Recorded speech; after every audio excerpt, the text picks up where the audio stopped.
dagaalkii aadka u ballaarnaa ee laga cabsi qabay inuu qarxo waa u qarxay Mareykanka Israa'iil iyo Iran halkee la kala marayaa maxay tahay sheegashada dhinacyada kala duwan dagaalkaanse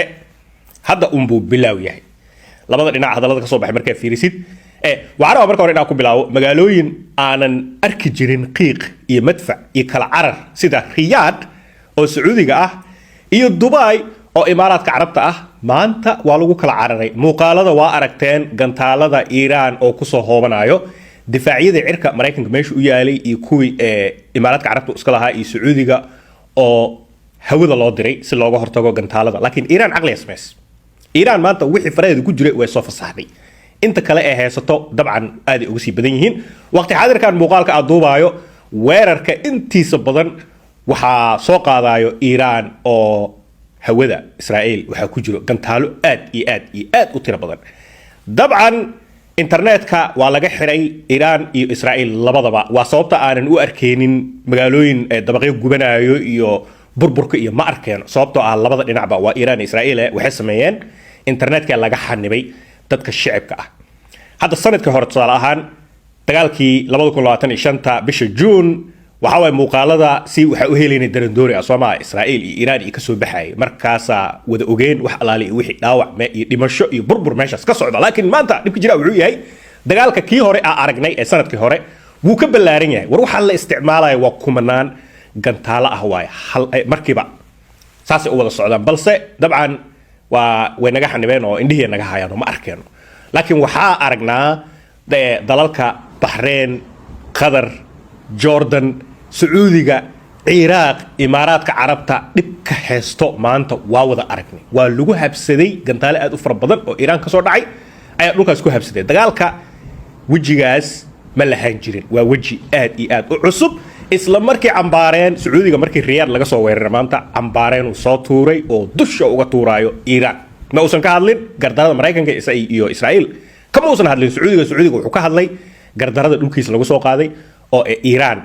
ku soo qaaday Iran waa hore u sii digtay waxay tiri hadii aan la soo weeraro dhulkiina joogan dadka soo weerarayo anigana dabcan waa idin soo gali doonaa waaya halkee la kala maraya marka qolada Israa'iil ku hormarno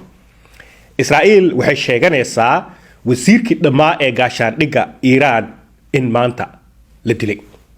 sidoo kale abaanduulihii dhamaa ciidamada difaaca qaranka ee adag ee Iran ee leedahay IRGC da loo yaqaano Revolutionary Guardska ay ku dhaarato ninkii dhamaa abaanduulaha ahaa odawaa anaga booskiisa ninka ay ugu jiro asagana waa la qaarajiyay waa sida Israa'iil ay sheegayso saxaafad kale oo bariga dhex ayagana ay qorayaan labadani wajigooda ay u jeedaan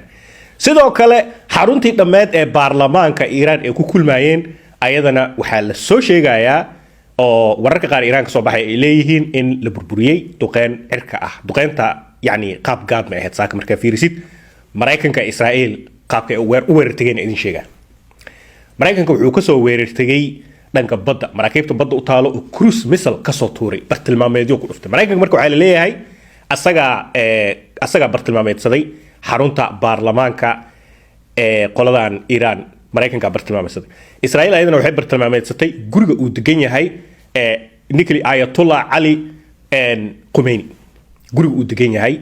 meel ay u malayaan inuu seexdo ama uu degan yahay gabaad u ah ay soo kale ku dhifteen guriga dhamaa ee madaxweynaha Iran sidoo kale asagana waa la bartilmaameedsaday waxa kale oo la bartilmaameedsaday wasaaradda dhameed ee gaashaandhigga waa halka lagu dilay ay leeyihiin ninka odaga wajigiisa aad u jeedaan wasiirka gaashaandhigga ee Iran waayay Mareykanka asagana wuxuu bartilmaameedsaday xarumaha gantaalada Iran ee ku sameeysato gantaalada dheer iyo sidoo kale xarumihii nuclearka bacriminta ee ku waday Isfahan ee kamid tahay iyo Tehran iyo goobo kale oo fara badan ayuu Mareykanka ku mashquulsanaa duqeynteeda isla markaasna qoladan Israa'iil ayadana xarumaha dhamaa ee dawladda xitaa kii judicialka ninka ugu sareeya maxkamadda ee dadka daldalo ee dadka xukumo asagana waa dilna ay leeyihiin oo waxay ku bartilmaameedsadeen xaruntiisa iyo gurigiisa marka xarumihii dawladda fiiriya tan way ka duwan tahay dagaalkii kii duulaankii hore ee aragnay sida ogtihiin duulaankii hore 12 maalin socday bisha June 2025 qorshaha ma ahayn in ay dilaan oo bartilmaameedsadaan waa sida ayaga sheegayeen ya ninka la yiraahdo Ayatollah Ali Khomeini laakiin hadda waxa la leeyahay asagaaba ugu horeeyay bartilmaameed u ahaa marka Israa'iil waxay sameysay قماني جورجا ودجنيا هاي طبعا أنا هذا قياسه ماشي أساسا كوميجون حالي وأنين أقدر على إنه صوص عمقت إيه مال أوجش كيان قد هستيس وكجري أي لين أي إسرائيل أي سوق على برتنا ما يصير مركز إسرائيل نك الدولة ده يحرمها الدولة ده حالة قياسي مرايكن كان مالها سلجاد عيد ماذا قنت على الوصمة النيوكلير كأسوين دقي ساس أكل جميع حالة مرايكن إسرائيل دقينت كجيستين إيران طبعا دقينت أنت إذا بدن waxay ahayd Israa'iil oo diyaarado soo gelisay hawada Iraq iyo Balaayo soo dul mareen dibkaas kulay waa sababta Iran ay u weerarayso dalalkan Carabta ah ee hawadooda xalay la isticmaalo Mareykankana cruise missile ayuu xalay baba uga dhigay xarumihii dhamaa ee dawladda ee Iran waayahay taas markay dhacday ee duqeynta muddo saacad iyo bar ah ay wadeen oo qababac iyo burbur iyo waxay wadi karaan ay wadaan Iran waa soo kacday waxay soo dirtay wax alaali waxay haysay drones dhihin cruise missile dhihin ساس أصدرت وكلا قيبس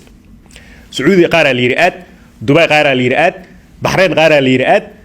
وحكاجة سيدران شكل ما شان يحيسك الله يضحي مراكن كدفاعي سعرك ويا لي إمارات كعربتا إيه بحرين والعنا ليه إيران عند حالي وحكوا إيري دفاعي عركة مراكن لديه جير لما تابتان واي إيران أيا كوهب ستي وإمارات عربية وبحرين حتى laga yaabo Riyadh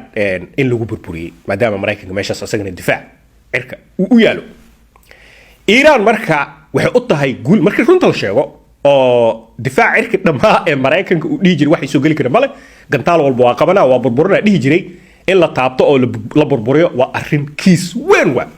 waaya waqti xaadirkan marka Iran waxay soo fasaxday wax alaali waxay hayso cambaareen Sacuudi ka soo yeerayso Imaaraad ka soo yeerayso Bahrain ka soo yeerayso iyaga la dhahaa dagaalka waa ku jirtiin waa idin kula jiraa waa idin duqeyna waa idin soo galaa ay Iran xalay si toos u tiri dagaalka wuu socdaa weerarku wuu socdaa dabcan hadda idin si qiyaaso kulay waa arki doonaa waxaan dhankan hadda wararkan dhaga Israa'iil iyo ka soo yeerayo